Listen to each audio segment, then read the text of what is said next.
ಯಾಕಂತ ಹೇಳಿದ್ರೆ ಸಾಕಷ್ಟು ಬಿ ಜೆ ಪಿ ನಾಯಕರನ್ನ ಮಂಗರು ಅಂತಾರೆ, ನಾಲಾಯಕು ಅಂತಾರೆ.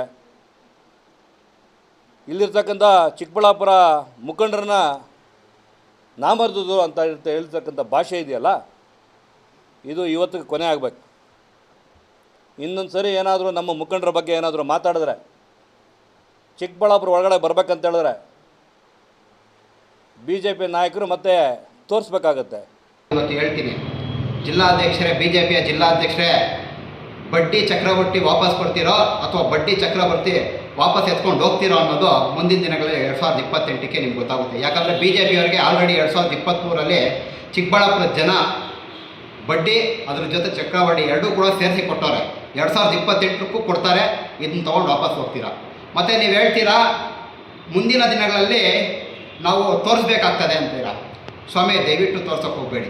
ಯಾಕಂದರೆ ನೋಡಿದ್ದೀರಿ, ಬಿ ಜೆ ಪಿ ಆಡಳಿತದಲ್ಲಿ ಕೊರೋನಾ ಸಂದರ್ಭದಲ್ಲಿ ಆಸ್ಪತ್ರೆಯಲ್ಲಿ ಜಾಗ ಸಿಗದೆ ಜನ ಆದಿ ಬೀದಿ ಶಾಸಕರು ಆವಾಗಲೇ ಹೇಳಿದ್ನಲ್ಲ, ಈ ಬಿ ಜೆ ಪಿಯವರ ಪರಿಸ್ಥಿತಿ ಏನಾಗೈತೆ ಅಂದರೆ, ನಮ್ಮ ಕಾಂಗ್ರೆಸ್ ಸರ್ಕಾರ ಹಾಗೂ ನಮ್ಮ ಶಾಸಕರು ಮಾಡುತ್ತಿರುವಂಥ ಅಭಿವೃದ್ಧಿ ಕಾರ್ಯಗಳನ್ನ ನೋಡೋಕ್ಕಾಗದೆ ಇವತ್ತು ಬಾಯಿ ಬಡ್ಕೋಬೇಕು, ಬೀದಿಯಲ್ಲಿ ಕುತ್ಕೊಂಡು ಬಾಯಿ ಬಡ್ಕೋಬೇಕು ಈ ಪರಿಸ್ಥಿತಿ ಬಂದೈತೆ.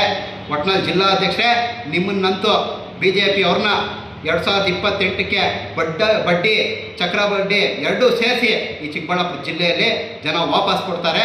ಅವಾಗ ತೊಗೊಂಡು ಹೋಗ್ತೀರಾ. ನೀವು ಹೇಳಿಕೆ ಕೊಡೋದಕ್ಕೆ ಒಂದು ಪದ ಬಳಕೆ ಅಂತೇಳ್ಬಿಟ್ಟು ಹೇಳ್ತಾರೆ.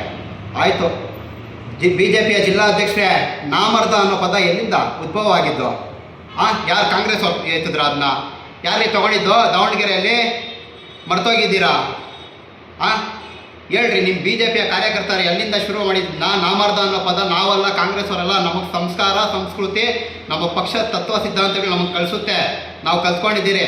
ಅದು ನಿಮಗಿಲ್ಲ, ನಿಮ್ಮ ಬಿ ಜೆ ಪಿಯವರಿಗೆ. ನಿಮಗೆ ಸಿದ್ಧಾಂತನೂ ಇಲ್ಲ, ತತ್ವನೂ ಇಲ್ಲ. ಇವತ್ತು ನಿಮ್ಮ ಬಿ ಜೆ ಪಿಯ ಕಾರ್ಯಕರ್ತ ಇವತ್ತು ಸೃಷ್ಟಿ ಮಾಡಿರುವಂತಹ ಒಂದು ಪದ ಬಳಕೆ ಅದು. ನಾವು ಮಾಡಿದ್ದಲ್ಲ, ಅದು ಪರಿಜ್ಞಾನ ಇಟ್ಕೊಂಡು ಮಾತಾಡಿ.